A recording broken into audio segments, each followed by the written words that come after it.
Seems like we're back to acrylic. It's 12:57. One last thing.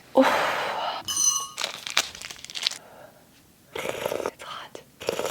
So I'm sure you all are familiar with this piece if you've seen my videos before. I've started this a couple of months ago and I couldn't choose the proper moment to sit down and finish it. And I put it on my wall.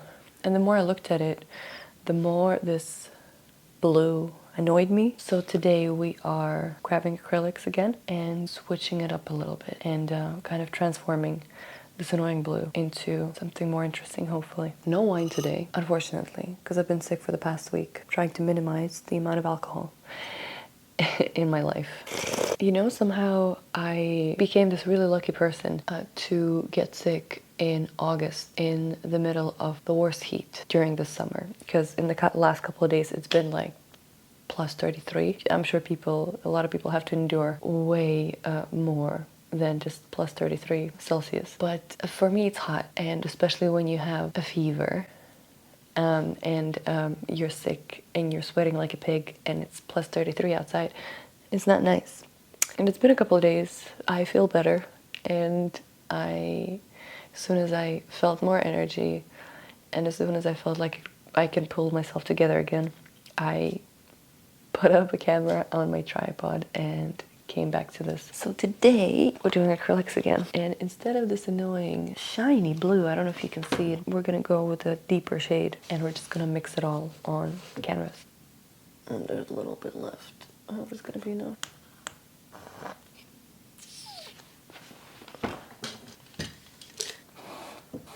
I haven't painted on a canvas that big in a while, so I have to position it in a smart way somehow.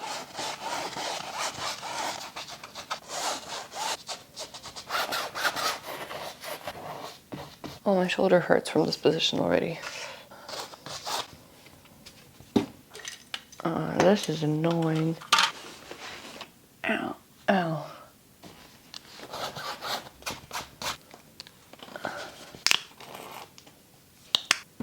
I don't know if white is the right decision, to be honest. You know, every time I get sick, it's kind of like a reflection period for me. Because it always happens in the worst possible time. I mean, I guess it is like that for everybody, that if you get sick, it's always like in the moment where you have a lot of things to do and you're really busy and you have to get things done, and then you get sick and like whatever, your sickness comes with the worst timing possible. And it's always kind of like a good reminder for me when I get caught up in stuff, when I get caught up in the things that I have to do, and when I get caught up in like responsibilities and maybe a lot of actually unnecessary things, you know? And then kind of life or my body, I don't know, however you decide to interpret it,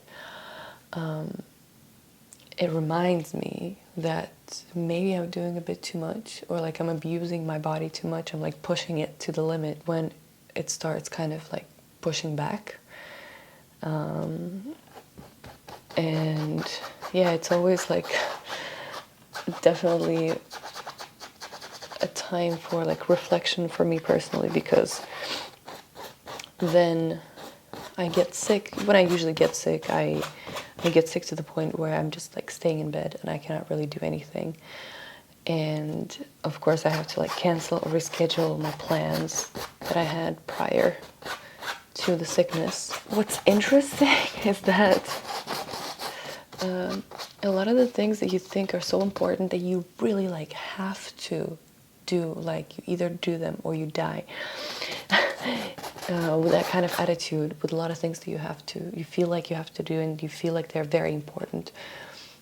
Oftentimes when you get sick and you just have no choice but to reschedule or do some stuff other time, then it suddenly loses all the meaning, or you kind of look at it from a different perspective and you're like, why was I stressing out so much if everything is redoable, everything is reschedulable, it's manageable and it's adjustable. And I guess, I mean, it's not the most pleasant reminder because, I don't know, like I get sick personally. but it is kind of necessary because it gives you a different perspective on things and kind of brings you back to the ground and makes you think that, okay, like I have to slow down a little bit, I have to chill. It's getting a bit too cold. Maybe add more beige. Oh, that's a bit tricky. Gonna do some acrobatics in here. Oh no. I actually like this shirt. I hope it doesn't get too messy.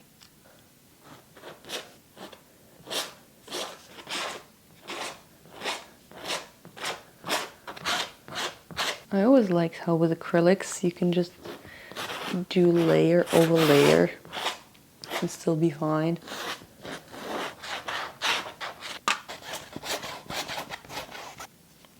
I think it does get more interesting.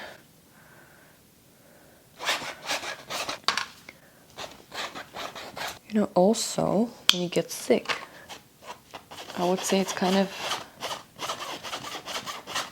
as I already mentioned, like it's a period of transformation in a way. Because you're kind of forced by your body to take all that rest and kind of put all your bad habits aside, whether it's drinking or smoking or not sleeping enough. And you kind of have to focus on getting back to that balance of being healthy. It kind of forces you to transform in a way because you're rebuilding your body's strength. It makes you reflect on a lot of stuff and it shifts your focus from your kind of daily struggles, daily worries to your body. And you're kind of just really focused on bringing your body back to normal so you can function properly and get all those things done that you have planned. How it works with me, I'm not trying to preach here, but also like it changes, again, as I already mentioned, perspective on a lot of things that are going on in my life and helps me look at things differently. And it's interesting how it coincided again that I just felt like transforming this blue that I previously had in this painting into something more interesting because I just got sick of it, pun unintended. It's gonna sound really fucked up, but like getting sick from time to time, especially in the worst like timing ever when you have a lot of things planned, is quite important, and it's a good reminder to reevaluate certain things and pay attention to something else. It's always so much fun. It's more fun to work with like bigger formats, bigger canvases. I mean, I already mentioned in a couple of my photography videos that I love big prints. The bigger the print, the better. Or at least in my opinion. The bigger the print, the more attracted I am to that print. Or the more attracted I am to the photograph. Also working with this kind of blue, I really hope you don't get the reflection too much and you see what I'm doing. Trying to transform this blue made me think of Picasso's blue period. I don't know if all of you are familiar with that, but go look it up. You know, Picasso wasn't always this cubist genius, but he was very academic in his ways, and he had a period where I think one of his best, if I remember correctly, one of his best friends died, and he was really depressed, and there was a lot of blues in his paintings, and he was drawing portraits in very like cold blue tones. And it's kind of like this period in his work talks about transformation because something really traumatic, something really striking happened in his life, and it reflected in his work, and it was a big transformation period that kind of led to his most famous cubist works. Yeah, it's, you know, like now looking at whatever we're doing here, it is very interesting how it all aligns. Maybe all of us need a little blue period from time to time to transform into something else and grow and to see things from different perspective. I don't want to, I feel like I'm starting to sound too cliche, so I'm gonna slowly start wrapping it up. I'm gonna get back to, You know, I'm not gonna finish this painting right now, but I'm definitely gonna come back to it. I started painting this in the beginning of the year, and this year has been a lot. And I feel like maybe by the end of the year it might look like something else. But so far this is like my 2024, with my blue period, with some beige that I love, as you know already, with some like really dark parts in here. So we'll see what it's gonna look like by the end of 2024. I'm actually really curious. I don't want it to be complete. For now, I just want to keep it like this. I really like the new textures that kind of started showing up here. Maybe this is gonna be better actually. So there's not a lot of reflection. Definitely coming back to it. Thank you so much for joining me once again with my yapping and doing something on the canvas. I'm gonna go to sleep. Have a good night yourself, or a good morning whenever you're watching this video, and I will see you in the next one.